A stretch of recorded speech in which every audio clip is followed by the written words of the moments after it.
Good day, everybody. We're looking for n that is a function of some prime such that this expression to the left will be divisible by that prime. All right, so again, the goal here is to find an n that depends on every prime and produces an n that actually divides or produces a prime number that divides this expression, okay? Now it turns out for n equals 2, it's pretty straightforward to note that if n is equal to 2, this very first term is 4, this is 9,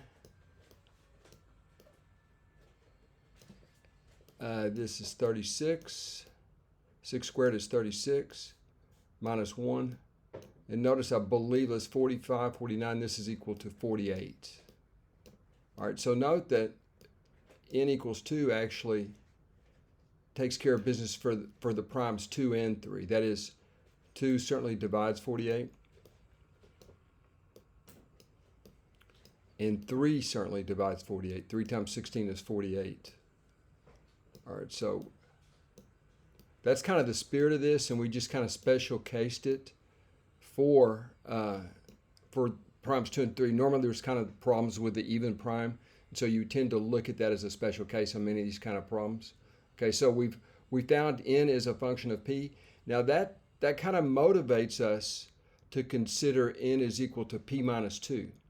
All right, if you remember something called Fermat's Little Theorem, now we're looking at all the primes greater than 2 or 3, and that starts at 5, right? The next would be 7, the next would be 11.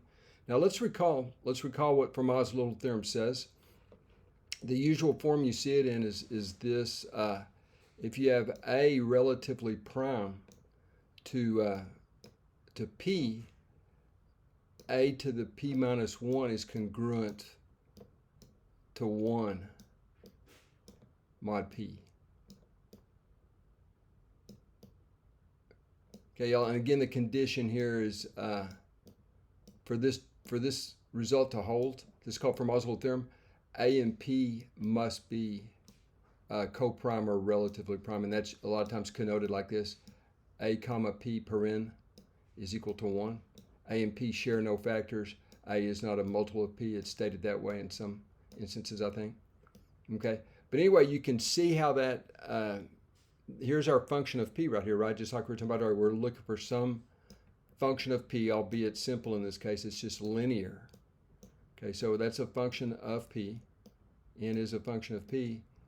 And Fermat's Little Theorem helps us out quite a bit. What we do, and again, we multiply our original expression. Remember, our original expression is this guy right here. So we replace n with p minus 2 in all three cases.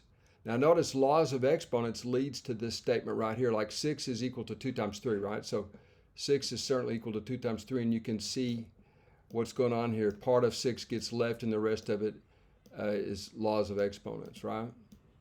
Like right here, folks, one of the 2's would apply to this 2, making this p minus 1 right here. You see, this is p minus 1 because one of the 2's got stole from 6, and that's why this 3 is left. And similar all the way through, okay? This just is straight up 6 times p minus 1. But what does this result get us? It gets us that this entire expression here is congruent to, okay, 2 to the p minus 1 is congruent to 2 times 1, so that would be, what does that give you right here? 6, or no, I'm sorry. 2 to the p minus 1 is 1, so this would give us 3 plus 2 plus 1. See, folks, what we're doing is we're applying. Let me just go ahead and finish writing this down. That's equal to 0, right? We're just applying Fermat's Little Theorem 3 times right here. You see, this is congruent to 1. Because again, we are dealing with primes greater than or equal to 5, which would make it relatively prime, right? So, or coprime. So, and also this piece right here is congruent to 1.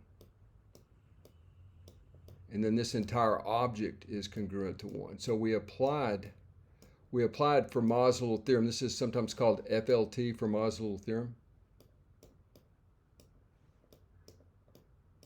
Okay. Fermat was actually a lawyer too, I think, and he was just a part-time mathematician.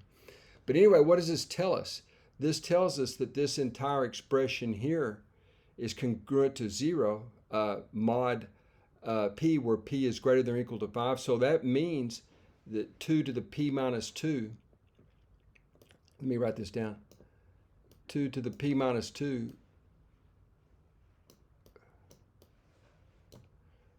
plus 3 to the p minus 2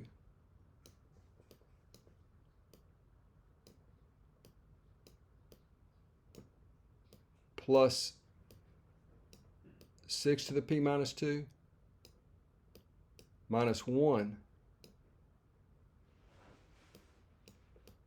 Okay, this whole thing is congruent to 0.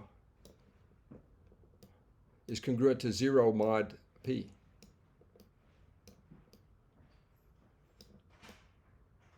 And so that completes the proof, because that, another way of stating that is that p is a divisor of this expression. Okay, p is a divisor of this entire expression for any prime. In other words, you can produce a prime. For any prime, you always just raise each of these guys to the prime decremented by 2, and you finish the problem. So anyway, that takes care of business. That finishes the proof.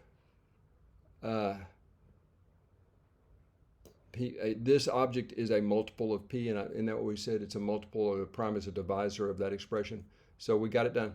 Thank you, guys.